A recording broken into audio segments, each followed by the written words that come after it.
Parliament exercises its oversight through its audit committees. And the premier audit committee is a public accounts committee because it is a committee that interacts with accounting officers of the national government state departments. We are talking about an allocation because we are also the budget making house.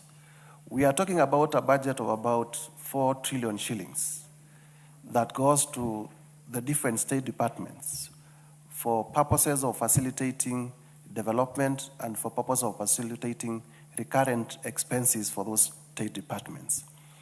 And it is that money that is raised from paying Kenyans. It is that money that is raised from hawkers.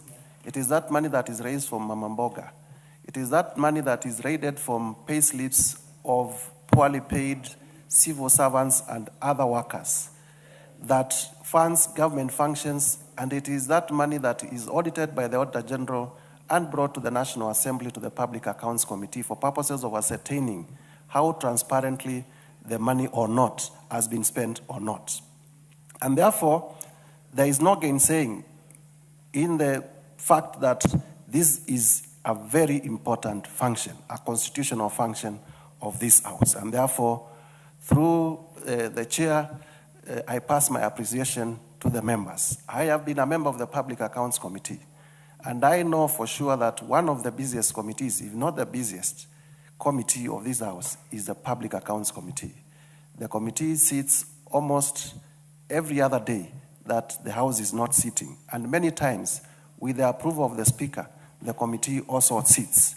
And even when members are on recess to work in their constituencies, many times, members of the Public Accounts Committee are sitting so as to consider the reports of the Auditor General.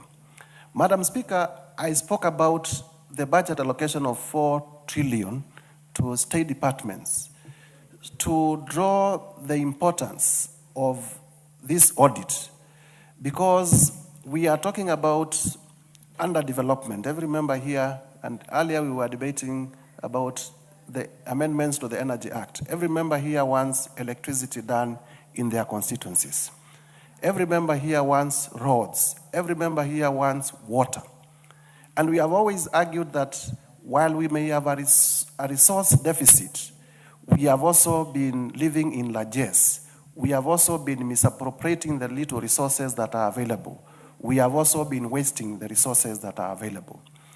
And Madam Speaker, I have been expecting that moving forward, the Public Accounts Committee, and by extension this House, will begin not only to back, but also to bite. It is important, Madam Speaker, that where accounting officers do well, they are rewarded. But it is also important that those who misappropriate, those who use public funds in a manner that is against the law, in a manner that is wasteful, it is also important that they are punished. We have many times just recommended that they be reprimanded. And I wanted to urge my former committee that we now raise the bar so that we can surcharge.